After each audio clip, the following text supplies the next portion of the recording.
Attention mga SSS pensioners, wala ka pa rin bang natanggap? Good news dahil ngayong Lunes na, December 16, ang last tranche para sa 13th month o bonus at December pension para sa inyo mga pensionado. Hold up.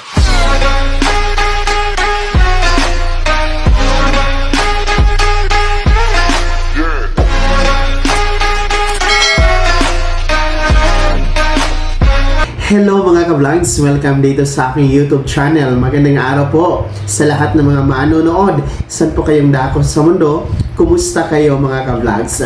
Mga pensionado, wala ka pa rin bang natanggap hanggang ngayon na 13th month bonus kasama ang December pension? Abay, ngayong Lunes, December 16, last tranche na po ito para matanggap nyo ang December pension kasama ang 13th month bonus. Mamaya-maya pag-uusapan natin. Pero bago ang lahat, kung bago ka pa lang dito sa aking YouTube channel o di kaya hindi ka pa nakasubscribe, abay click nyo muna ang ating subscribe button na nasa baba. Huwag nyo kalimutan na pindutin ang notification bell. Ilagay nyo po sa all para naman updated kayo sa lahat ng mga videos na ating i-upload. Ito na para po sa mga hindi pa nakatanggap hanggang ngayon sa kanilang December pension kasama po ang inaantay na 13th month o bonus dahil po sa hindi pag-comply ng inyong annual confirmation of pensioners or SSS ACO. Good news dahil ang last tranche ay mangyayari na ngayong Lunes, December 16, 2024. So ito po ay para na po sa lahat ng hindi pa nakakatanggap. No, whatever kung kayo ay kabilang sa batch 1 or batch 2, basta hindi pa rin kayo nakatanggap hanggang ngayon dahil nga po sa hindi pag-comply ng ACOP, no? Mga naipon ninyong pensyon kasama itong December pension and 13th month o bonus, no? Abangan niyo po ang mga yan na makredit po sa inyong DAIM or inyong disbursement bank account ngayong Lunes mga ka-vlogs, ha? December 16.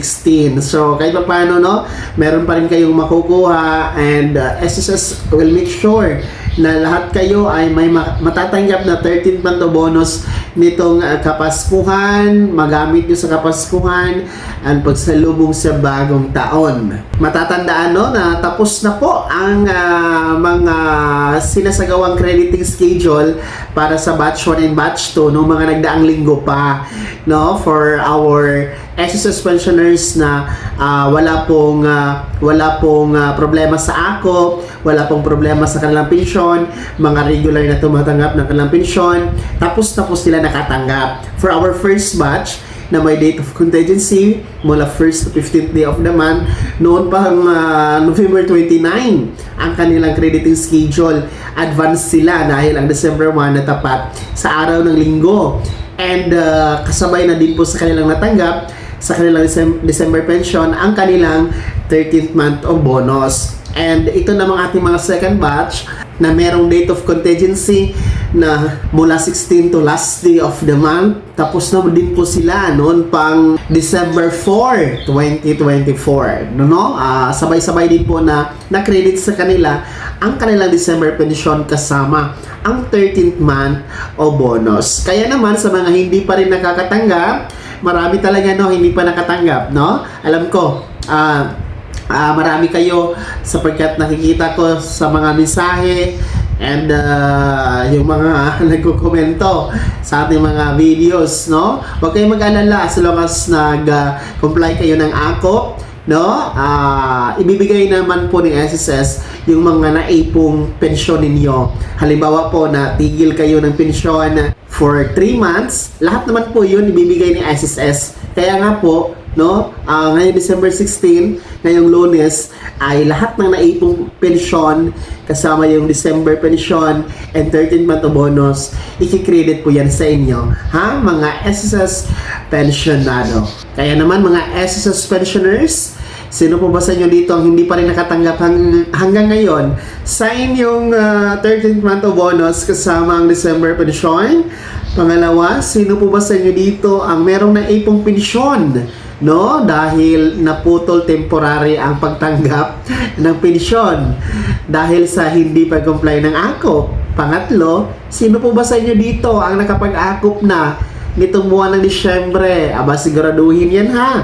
Dahil ilang araw na lang magtatapos na tayo sa Disyembre. Baka magtaka kayo na sa darating na January or February, wala kayong matatanggap na pensyon. Naputol na pala temporary dahil sa hindi pag-comply ng akop. So, i-commento nyo po sa comment section na nasa baba kung sino-sino ang mga pensyonado na merong ganoon na mga senaryo. Bago ka magtapos sa video na to, kung gusto nyo po sumuporta sa aking YouTube channel, maaari nyo pong i-click ang ating super thanks button na nasa baba. Sa mga gusto maging miyembro, pwede po i-click nyo po ang ating join button.